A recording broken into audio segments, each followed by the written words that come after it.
વધુ સમાચાર સુરતથી સુરતમાં વ્યાજખોર ચિરાગ ગોટીની ગુંડાગીરીની વધુ એક ફરિયાદ નોંધાઈ છે। ઢબોલી વિસ્તારમાં ભોગ બનેલા વધુ એક ફરિયાદી સામે આવ્યા છે।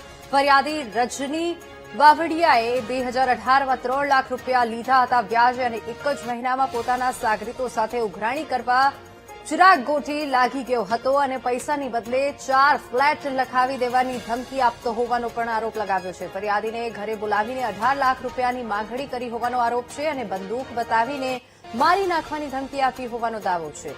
તો ચિરાગ ગોટીના આતંકથી બચવા એક જ મહિનામાં 18 લાખ રૂપિયા આપ્યા હોવાનો દાવો થયો। ઢબોલી વિસ્તારમાં ભોગ બનેલા વધુ એક ફરિયાદી સામે આવ્યા છે। 3 લાખને બદલે 18 લાખ લીધા હોવાનો આરોપ લગાવ્યો છે। એક જ મહિનામાં પોતાના સાગરીતો સાથે ઉઘરાણી કરતા ચિરાગ ગોટીના વધુ એક ફરિયાદી સામે આવ્યા છે।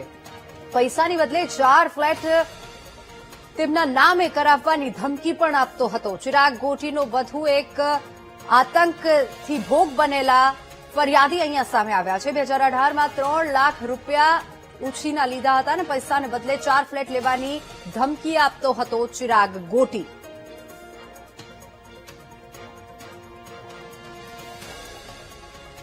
પૈસાની બદલે 4 ફ્લેટ લખાવી દેવાની ધમકી આપતો હોવાનો આરોપ લગાવ્યો છે। ફરિયાદીએ ચિરાગ ગોટી સામે ફરિયાદ પણ નોંધાવી છે। તો ચિરાગ ગોટી સામે વધુ એક ફરિયાદ નોંધાઈ છે। ઢબોલી વિસ્તારમાં ભોગ બનેલા વધુ એક ફરિયાદી સામે આવ્યા છે।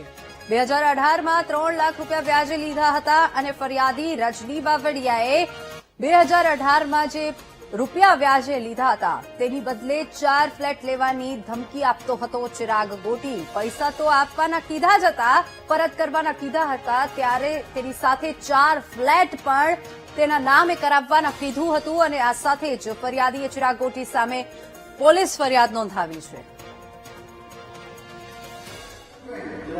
મારી મેટર એવી છે, 2018માં એને મને 3 લાખ રૂપિયા આપેલા, પછી 1 મહિના પછી મારી ઘરે 40 જણા આવેલા।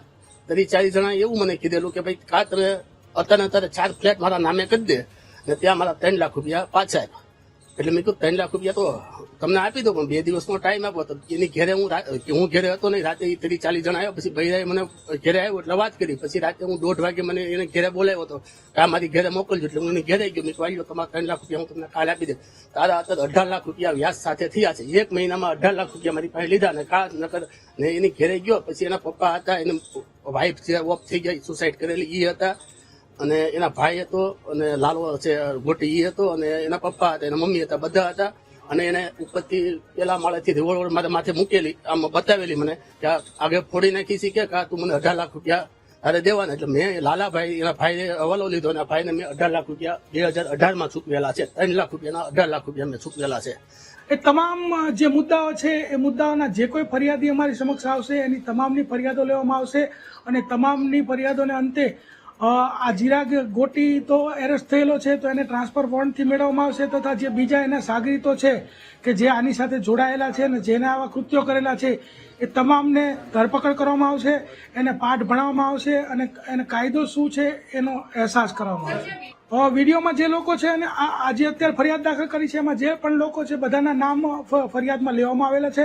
તદુપરાંત ફરિયાદી જે કોઈ બીજાના નામ આપશે તો એના પણ વિરુદ્ધમાં ગુનાઓ દાખલ કરવામાં આવશે અને એ લોકોના વિરુદ્ધમાં પણ કડકમાં કડક